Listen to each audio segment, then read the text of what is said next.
എൻ്റെ കുട്ടിക്കാലം ആലോചിക്കുമ്പോൾ എനിക്ക് ഏറ്റവും കൂടുതൽ മധുരം തരുന്നൊരു ഓർമ്മയാണ് ഈ കപ്പലണ്ടി മിഠായി. എനിക്ക് ഒരുപാട് ഇഷ്ടമൊരു മിഠായി ആയിരുന്നു കപ്പലണ്ടി മിഠായി. വളരെ ഹെൽത്തി ആണല്ലോ.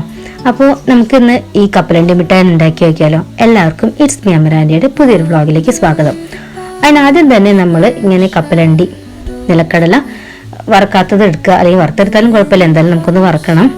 ഏതായാലും നമുക്ക് അതെടുത്തതിന് ശേഷം നമുക്ക് ആവശ്യമുള്ള അത്ര എടുത്ത് നല്ലതുപോലെ ഒന്ന് ചൂടാക്കുക. വല്ലാതെ അങ്ങ് ബേണായി പോകേണ്ട ആവശ്യമില്ല, ജസ്റ്റ് ഒന്ന് കളറ് മാറിയാൽ മതി.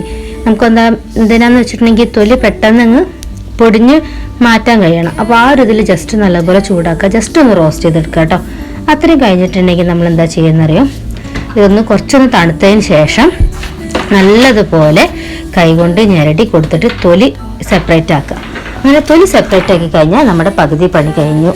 ഓക്കെ, ഏതായാലും ഇത് ഞാൻ നല്ലതുപോലെ ഒന്ന് ചൂടാക്കി എടുക്കട്ടെ. എന്നിട്ട് കൈ കൊണ്ടത് ഇങ്ങനെ തണുത്തതിന് ശേഷം നല്ലതുപോലെ ഒന്ന് ഞരടി കൊടുത്തിട്ടുണ്ടെങ്കിൽ നമ്മളെ തൊലി നല്ല സൂപ്പറായിട്ട് പോകട്ടോ. പിന്നെ നമുക്കത് നമ്മളെ മുറത്തിലിട്ടോ അല്ലെങ്കിൽ ഏതെങ്കിലും പാത്രത്തിലിട്ടോ അങ്ങനെ തട്ടി കൊടുത്തിട്ടുണ്ടെന്നുണ്ടെങ്കിൽ തൊലി പെട്ടെന്ന് തന്നെ എന്താ പറയുക സെപ്പറേറ്റ് ആയി കിട്ടും.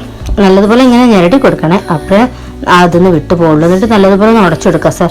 ഇത് നമ്മളെ കപ്പലണ്ടി ഒന്ന് പകുതിയാക്കി കൊടുക്കുക. അങ്ങനെ ഞെരടുമ്പോൾ തന്നെ ഓട്ടോമാറ്റിക്കലി അത് ആയിക്കോളും.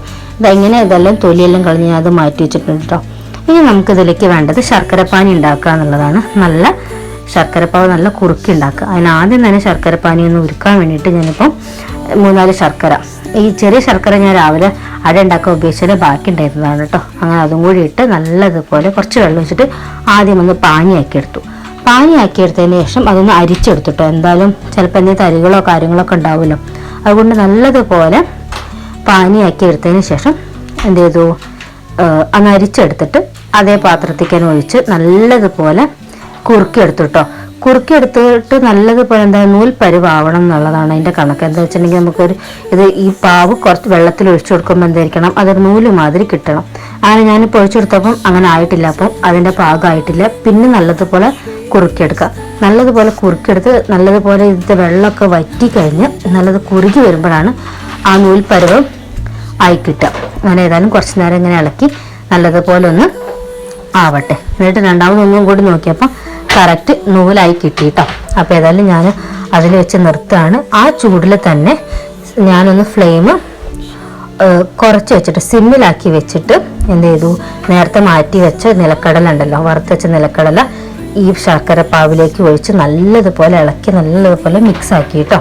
എല്ലാ നിലക്കടലേക്കും ഈ ശർക്കര പാവ് എത്തുന്ന രീതിയിൽ നല്ലതുപോലെ മിക്സ് ആക്കിയെടുത്ത് ഇനി നമുക്ക് റെസ്റ്റ് എടുക്കാറില്ല കേട്ടോ. പെട്ടെന്നായിരിക്കണം, കാരണം ഇങ്ങനെ നല്ലതുപോലെ മിക്സ് എടുത്തതിന് ശേഷം നമ്മൾ നല്ലൊരു പരന്ന പാത്രത്തിലേക്ക് ഈ പാവും നിലക്കടലുള്ള മിക്സ് തട്ടിയിട്ട് നല്ലതുപോലെ ഒന്ന് പരത്തി എടുത്തിട്ട് വേണമെങ്കിൽ എനിക്ക് സ്ക്വയർ ആക്കിയിട്ട് ആക്കാം. പക്ഷെ എനിക്ക് അത്ര ബലം കൊടുക്കാൻ കഴിയാത്തതുകൊണ്ട് ഞാൻ എന്ത് ചെയ്തു, കുറച്ച് പരത്തിയ ശേഷം ഉണ്ടാക്കിയിട്ട് എന്ത് ചെയ്തു, കപ്പലണ്ടി മിഠായി ഉണ്ടാക്കിയിട്ടോ. അതാ ഇങ്ങനെ ഈ ഒരു സൈസൊക്കെ പലതും മാറി, കാരണം ഇതിൻ്റെ ചൂട് പോയി തണുക്കാൻ തുടങ്ങിയ പിന്നെ ഇത് കിട്ടാൻ ഭയങ്കര ബുദ്ധിമുട്ടായിരിക്കും. അതുകൊണ്ട് ചെറിയൊരു ചൂടിൽ തന്നെ നിങ്ങൾക്ക് പരത്തിയെടുക്കാൻ പറ്റുമെങ്കിൽ സുഖമാണ്.